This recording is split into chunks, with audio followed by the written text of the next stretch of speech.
Hey, it's Monica Chalet. How are you today? I am here on a mission to help women embrace their beauty inside and out to live a more confident and fulfilled life. I am so excited that you're here joining me and watching this video because I am here to tell you I am excited about this content. So I have been working hard on finding things that help us from the inside out. So let me ask you this question. Have you ever tried to live and say, I'm deciding to live with gratitude? I am going to make that my focus. And then all of a sudden you're not very grateful. You're complaining and things are going wrong and the world is kind of exploding around us. So I know how hard that is because guilty, I've done it. I've tried very hard. I've tried with, gratitude journals and various ways to do this. So this is a focus that I want to take on. It's a great time of the year to just refocus on gratitude and thankfulness. So that's what we're going to talk about today. We're going to talk about the 4 behaviors that I have found that get in the way of me and you living in a state of gratitude. So you ready? All right, here we go. So the first thing that I have found that gets in the way of me being grateful is taking something for granted or someone for granted. We all have breathed this air around us since we were born, since we took that first breath and then screamed, right? It's kind of a metaphor, right?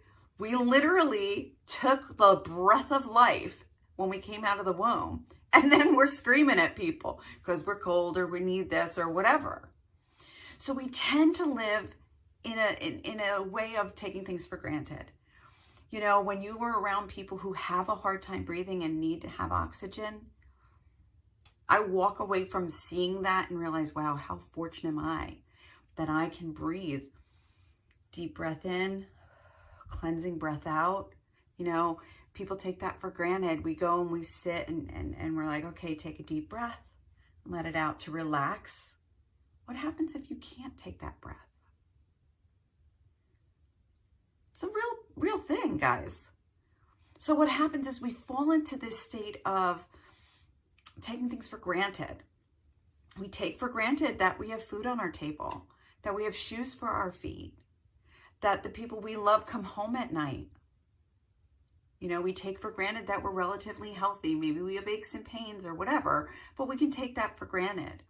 And when we allow that be something in our life that takes hold, it's a problem. Okay, number 2 is we reject what is offensive. I know that sounds odd because doesn't everybody reject what's offensive? Well, yeah, we do. But sometimes the offensive can make us grateful.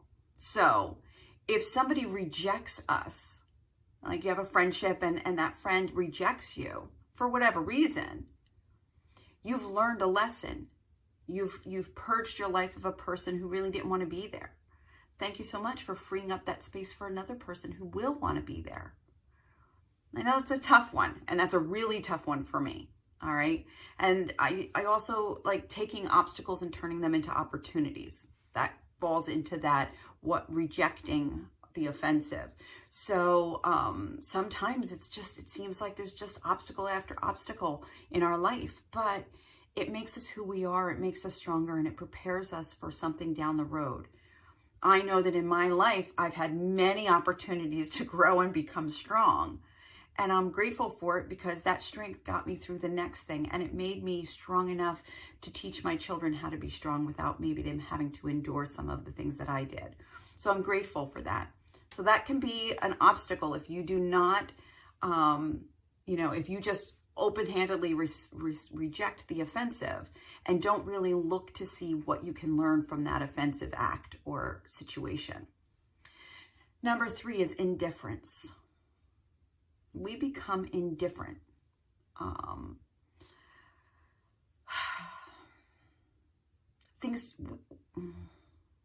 The simple things we don't find gratitude.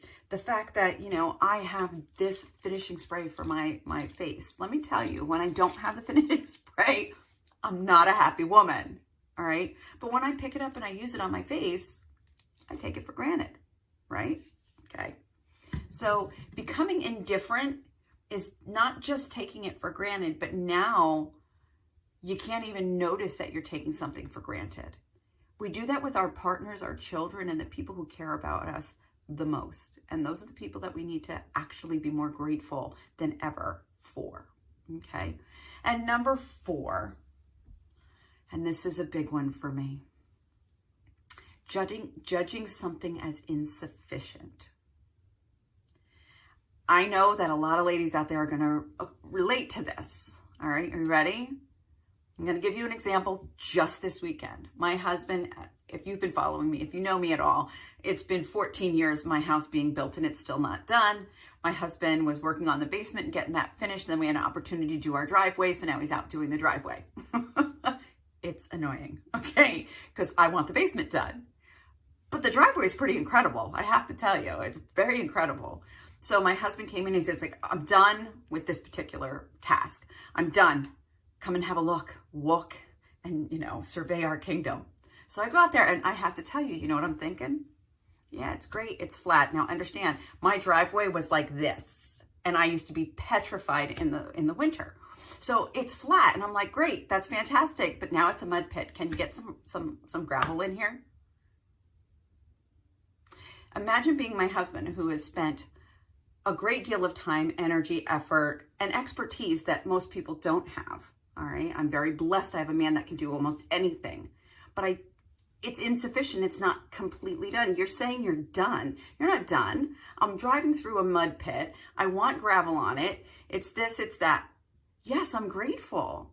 I'm grateful that you got to this point. I'm grateful that it's flat, but it's a new sense of problems.